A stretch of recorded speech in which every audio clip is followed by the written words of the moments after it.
বিসমিল্লাহির রহমানির রহিম। আমার প্রিয় ভাই ও বোনেরা, আজকে আপনাদের সামনে তুলে ধরব সেই দাজ্জালের আবির্ভাবে কিছু ঘটনা। ইয়াহুদি সম্প্রদায়ের ভিতর হতে দাজ্জালের আবির্ভাব হবে। সর্বসাধারণের নিকট সে মসিহু নামে পরিচিত হবে। সে একটি গাধায় চড়ে সর্বত্র ভ্রমণ করবে। তার মাথার চুল লম্বা ও কোকড়ানো হবে, ডান চক্ষু কানা হবে। দাজ্জাল ইরাক ও সিরিয়ার মধ্যবর্তী কোনো এক স্থান হতে আত্মপ্রকাশ করে নিজেকে নবী ও রসূল বলে দাবি করবে। অসংখ্য ইয়াহুদি তাকে শেষ নবী বলে মেনে নেবে। সে ইস্পাহানে গমন করে ৭০,০০০ ইয়াহুদিকে তার নিজের দলভুক্ত করে নিয়ে তার সহযোগিতায় দেশে সর্বত্র নানা রূপ জুলুম, অত্যাচার ও ফিতনা ফাসাদের সৃষ্টি করবে। তার কপালে পরিষ্কার আরবিতে কাফ ফে রে অর্থাৎ কাফের এই ৩টি অক্ষর লেখা থাকবে। আল্লাহ তাআলা মানুষের ঈমান পরীক্ষার জন্য দাজ্জালকে অনেকগুলো অলৌকিক ক্ষমতা প্রদান করবে।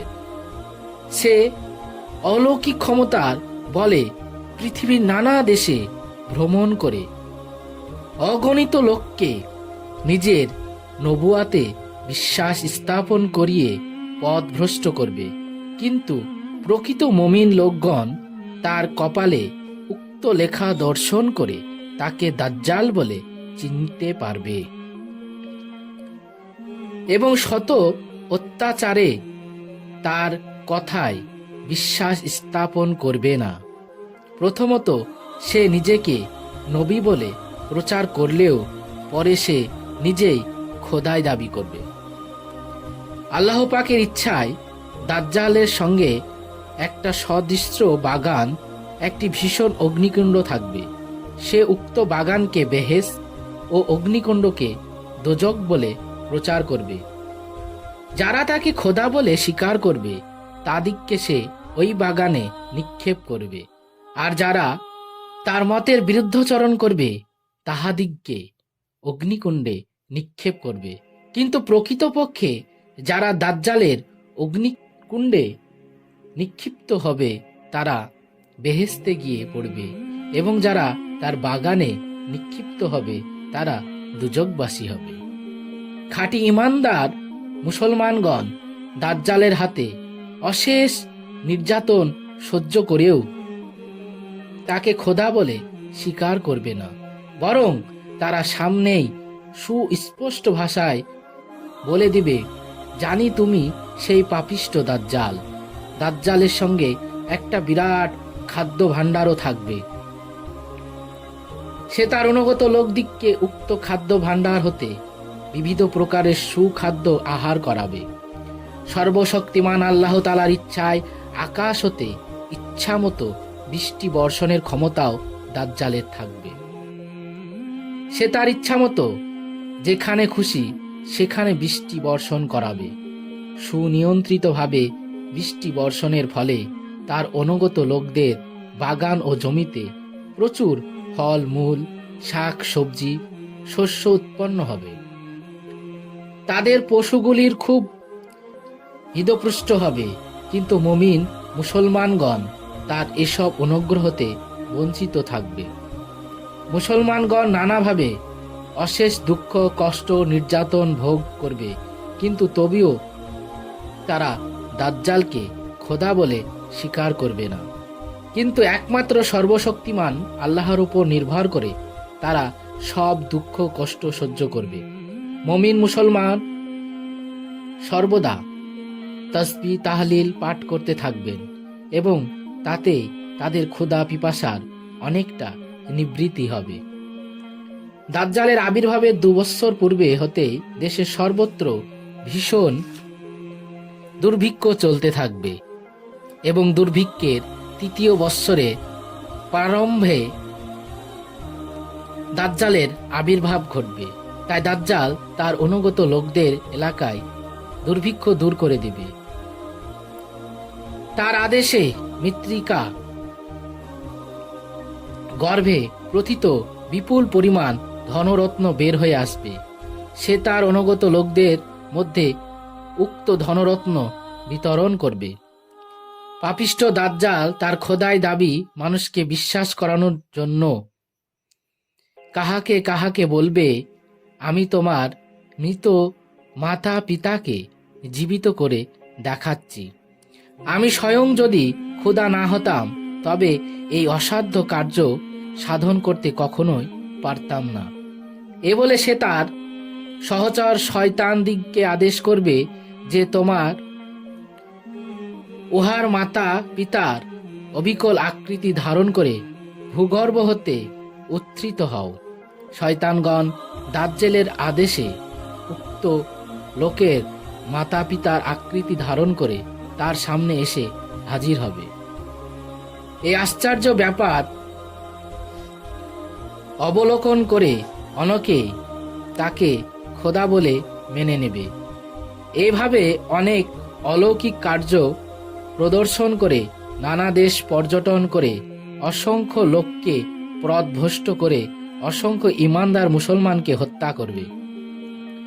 অবশেষে সে তার বিরাট দলবল সহ মক্কা মুকাররমার নিকটে এসে পড়বে।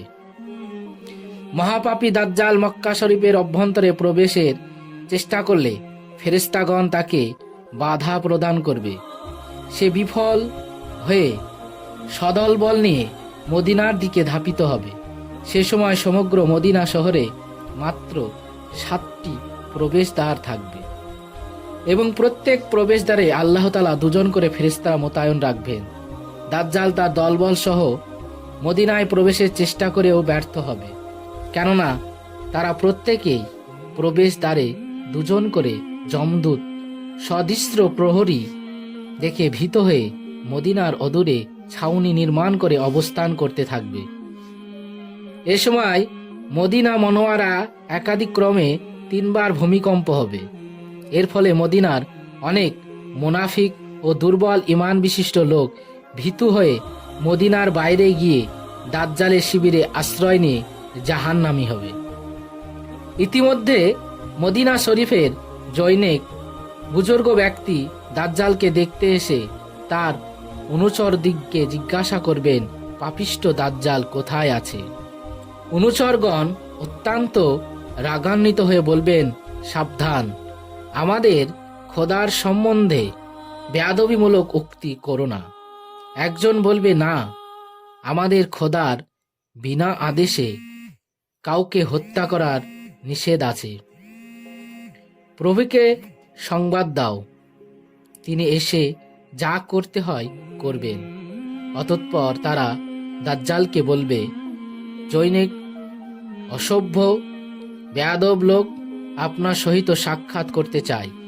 দাজ্জাল বের হয়ে এলে সে বুজুর্গ তাকে দেখে বলে উঠবেন, হ্যাঁ, ঠিক আছে, আমি তোমাকে চিনতে পেরেছি, তুমি সেই পাপিষ্ঠ দাজ্জাল। আমার ভাই ও বোনেরা, আপনাদের সামনে প্রথম খণ্ডে আমি দাজ্জাল আবির্ভাবের কিছুটা অংশ তুলে ধরেছি। এখন আপনাদেরকে বলবো দাজ্জাল আবির্ভাবের 2য় খণ্ড। শুনতে থাকুন। যদি আমার এই ভিডিওটি ভালো লেগে থাকে অবশ্যই আমার চ্যানেলটিকে সাবস্ক্রাইব করবেন।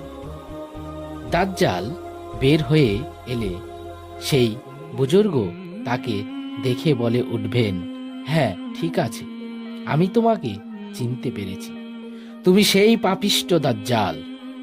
নূর নবী হযরত মুহাম্মদ সাল্লাল্লাহু আলাইহি ওয়াসাল্লাম পূর্বে তোমাদের সম্বন্ধে আমাদিগকে সতর্ক করে গিয়েছেন। তারপর দাজ্জাল ক্রোধে অধীর হয়ে সে বুজুর্গ ব্যক্তিকে করাতের দ্বারা লম্বালম্বিভাবে ছিঁড়ে 2 খণ্ড করে দুদিকে নিক্ষেপ করে নিজে তার মাঝখানে দাঁড়িয়ে তার অনুচর দিগকে বলবে, আমি যদি এ লোকের দেহের 2টি খণ্ড একত্রিত করে একে পুনরায় জীবিত করতে পারি তবে তোমরা আমাকে খোদা বলে বিশ্বাস করবে কিনা? অনুচরগণ বলবে, আমরা পূর্বেই আপনাকে খোদা বলে বিশ্বাস করেছি। আর মদিনা হতে আগত মুনাফিক ও দুর্বল ঈমান বিশিষ্ট লোকেরা বলবে, হ্যাঁ, আপনি যদি একে পুনরায় জীবিত করতে পারেন তবে আমরা বুঝতে পারব সত্যি আপনি স্বয়ং খোদা। পাপিষ্ঠ দাজ্জাল সেই বুজুর্গ ব্যক্তিকে জীবিত করে বলবে, এখন আমাকে তুমি খোদা বলে বিশ্বাস করো কিনা? তিনি উত্তর করবেন, এবারে আরো দৃঢ় বিশ্বাস হয়েছে যে তুমি আমাদের হযরত মুহাম্মদ সাল্লাল্লাহু আলাইহি সাল্লামের বর্ণিত মহাপাপী দাজ্জাল। এ কথা শ্রবণ করে দাজ্জাল তাকে পুনরায় হত্যা করার উদ্দেশ্যে তার গলায় ছুরি চালাবে, কিন্তু আল্লাহর ইচ্ছায় ছুরিতে তার দেহের একটা লোম পরিমাণ স্থানও কাটবে না। অতঃপর দাজ্জাল তাকে তার দোজখে নিক্ষেপ করবে, কিন্তু প্রকৃতপক্ষে তিনি বেহেশতে চলে যাবেন। এরপর থেকে দাজ্জাল আর কোনো মৃত ব্যক্তিকে জীবিত করতে পারবেন না। অতঃপর সে মদিনার প্রান্তর পরিত্যাগ করে সদল বলে সিরিয়া চলে যাবে। ইতিমধ্যে দামেস্কের মসজিদে হযরত ঈসা আলাইহিস সালাম অবতরণ করে দাজ্জালের আবির্ভাব ও মুসলমানদের উপর অত্যাচারের কথা শ্রবণ করে পরের দিনই তিনি একটা বর্শা হাতে নিয়ে দাজ্জালকে বধ করতে রওনা হবেন।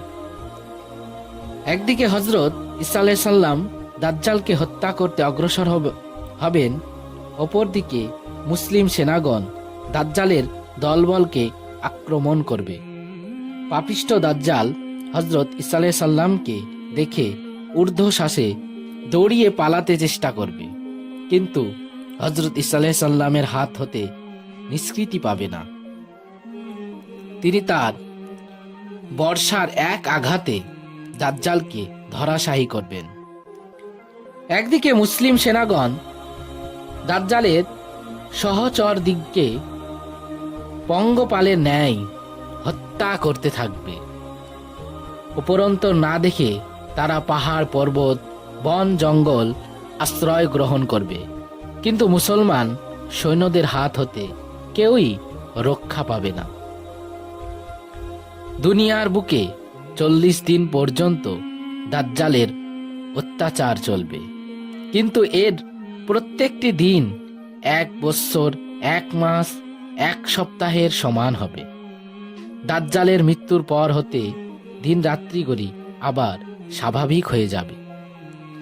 একসময় সাহাবাগান হযরত মুহাম্মদ সাল্লাল্লাহু আলাইহি সাল্লামকে জিজ্ঞাসা করেছিলেন, ইয়া রাসূলুল্লাহ, দাজ্জালের আবির্ভাব কালে যখন দিনগুলি 1 বৎসরের বেশি হবে তখন দৈনিক 5 ওয়াক্তের নামাজ কিরূপ ভাবে আদায় করতে হবে?